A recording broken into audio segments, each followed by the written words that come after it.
Hello students, आज हम last class को कंटिन्यू करते हुए चैप्टर 2 का आगे का पार्ट पढ़ेंगे।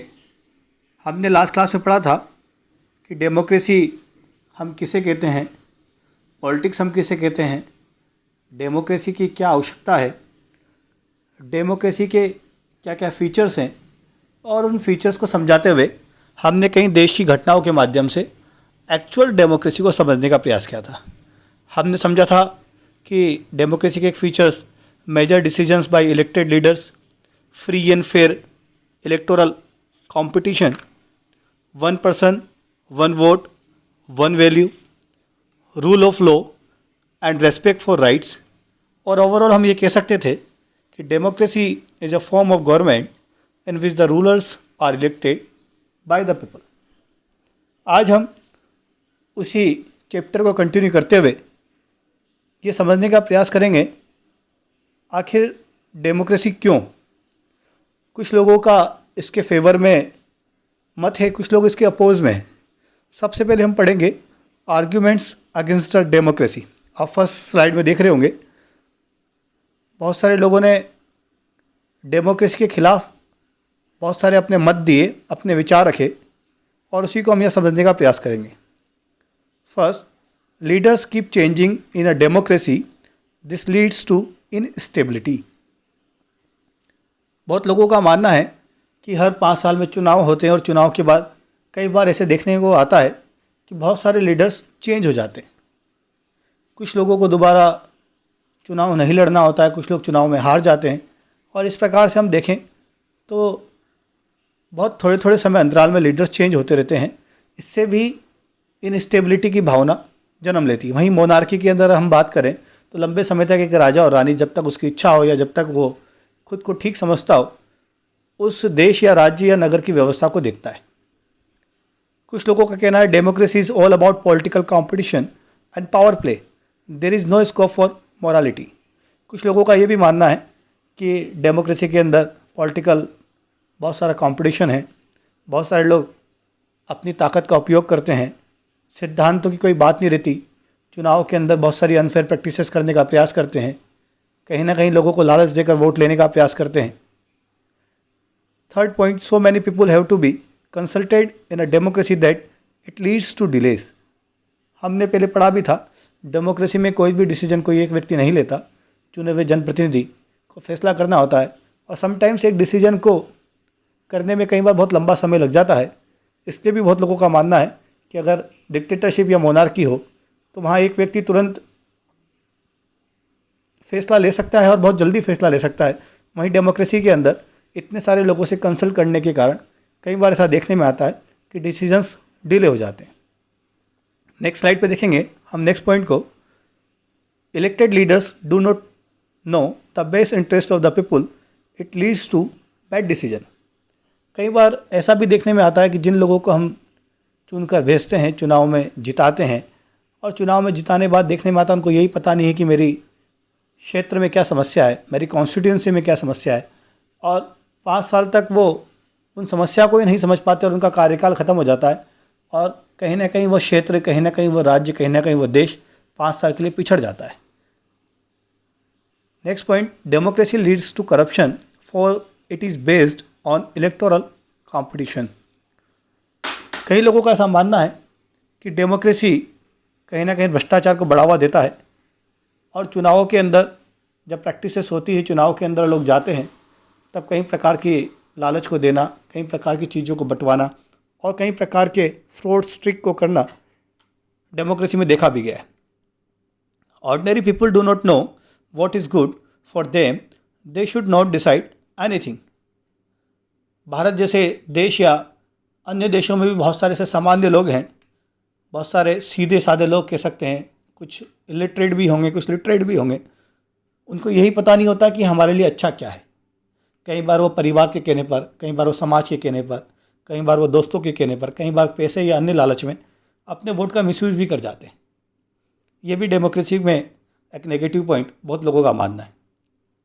इस प्रकार से हमने देखा कि बहुत सारे ऐसे मत भी हैं जो डेमोक्रेसी के खिलाफ हैं, जो कहीं ना कहीं डेमोक्रेसी को ठीक नहीं मानते हैं, वहीं बहुत सारे ऐसे मत हैं जो डेमोक्रेसी के फेवर में। हम नेक्स्ट स्लाइड में देखेंगे arguments for democracy. A democratic government is a better government because it is a more accountable form of government. लोकतांत्रिक सरकार को ज़्यादा अच्छी सरकार इसलिए कहा गया है कि ज़्यादा उत्तरदायित्व है लोगों के अधिकारों के लिए, लोगों को उनका अधिकार दिलाने के लिए, उनकी सेवा के लिए और उनकी इच्छा अनुरूप उस क्षेत्र के विकास के लिए। Democracy improves the quality of decision making. भले ही डेमोक्रेसी में डिसीजन लेट होता हो, पर बहुत सारे लोगों के मत के कारण एक अच्छा निर्णय डेमोक्रेसी में सामान्यतः देखने को मिलता है। वहीं मोनार्की और डिक्टेटरशिप में एक व्यक्ति मनचाहा डिसीजन लेता है। कई बार देखने में भी आया कि वो मनचाहा डिसीजन हमेशा वो व्यक्ति अपने फेवर में लेता है और देश के खिलाफ लेता है। वहीं डेमोक्रेसी में इस प्रकार की संभावना नहीं है, जिससे कि देश की व्यवस्था, राज्य की व्यवस्था अच्छे से चल पाती है। नेक्स्ट स्लाइड में आप देखेंगे democracy provides a method to deal with differences and conflicts. Democracy एक ऐसी व्यवस्था को भी जन्म देता है जहाँ पर लोगों के अलग अलग मत और मतभेदों से भी आसानी से डील किया जा सकता है। कई बार आपने देखा होगा कि पार्लियामेंट में अलग अलग प्रकार के मत लोगों के होते हैं, अलग अलग मतभेद भी हो सकते हैं, पर डेमोक्रेसी का एक अच्छा फीचर है कि मेजॉरिटी में जो लोग जिस पक्ष में है उस डिसीजन को मेजॉरिटी के साथ पास कर दिया जाता है। इसलिए संसद में होने वाले इतने वाद विवाद, इतने डिफरेंसेस होने के बाद भी देश में बड़ी आसानी से देश की संसद कानून का निर्माण करती है और उस बने हुए कानून को पूरा देश स्वीकार करता है। और अस्वीकार की स्थिति में हमारे देश में ऐसी व्यवस्था है कि आप उसके संबंध में अपनी बात अलग अलग माध्यम से अलग अलग स्थानों पर रख भी सकते हैं। ये सबसे बड़ी खूबसूरती केवल डेमोक्रेसी में है। वहीं डिक्टेटरशिप में अगर किसी डिसीजन को ले लिया गया और अगर आप उसके खिलाफ जाते भी हैं तो आपको हो सकता है किसी न किसी प्रकार की सज़ा को भुगतना पड़ जाए। Democracy enhances the dignity of citizens. लोकतंत्र उसके नागरिकों के सम्मान को बढ़ाने का प्रयास करता है, डिग्निटी को इंक्रीज करने का काम करता है। लोकतंत्र की खूबसूरती की लोकतंत्र के अंदर हर व्यक्ति को वोट का समान अधिकार है, बहुत सारे राइट सबको समान रूप से दिए गए हैं, बहुत सारी व्यवस्थाएं पे समान रूप से अधिकार है। साथ ही साथ अमीर गरीब, बड़ा छोटा, लिटरेट इलिटरेट, रूरल अर्बन, इस प्रकार के कोई भेद डेमोक्रेसी में नहीं है। Democracy is better than other forms of government because it allows us to correct its own mistakes. एक बार कोई राजा मोनार्की व्यवस्था, डिक्टेटरशिप व्यवस्था के अंदर एक गलत व्यक्ति अगर आ जाता है तो किसी के पास वो पावर नहीं होता, किसी के पास वो शक्ति नहीं होती कि उस राजा को, उस डिक्टेटरशिप व्यवस्था को हटाया जा सके। लेकिन जो बहुत अच्छी विशेषता डेमोक्रेसी की है, यदि कोई एक ऐसा व्यक्ति जो क्षेत्र की जनता के विकास के अनुरूप कार्य नहीं करता, जो क्षेत्र के अनुरूप कार्य नहीं करता, ऐसा कोई भी डिसीजन जो जनता द्वारा गलत ले लिया गया हो, उस डिसीजन को ठीक करने का एक अच्छी व्यवस्था डेमोक्रेसी में है कि जब फिर चुनाव होते हैं और उस चुनाव के अंदर दोबारा लोगों के पास वोट का अधिकार होता है और दोबारा यदि जनता चाहे तो उस व्यक्ति को जिता सकती है, नहीं तो जनता उस व्यक्ति को हरा कर अपनी गलती को सुधार भी सकती है।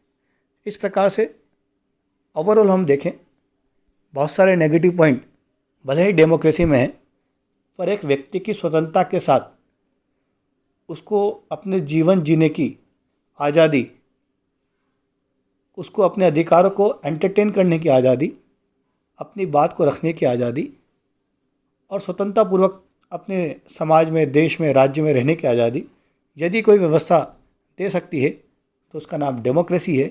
इसलिए डेमोक्रेसी मोनार्की, डिक्टेटरशिप जैसी व्यवस्थाओं से बहुत सुपीरियर है और आज इसीलिए विश्व के अनेक देश इस डेमोक्रेसी की ओर बढ़ने का प्रयास करें। मैं उम्मीद करता हूँ आपको ये टॉपिक समझ में आया होगा और इस प्रकार से इस टॉपिक के साथ हमारा ये चैप्टर 2 डेमोक्रेटिक पॉलिटिक्स का फिनिश होता है। धन्यवाद।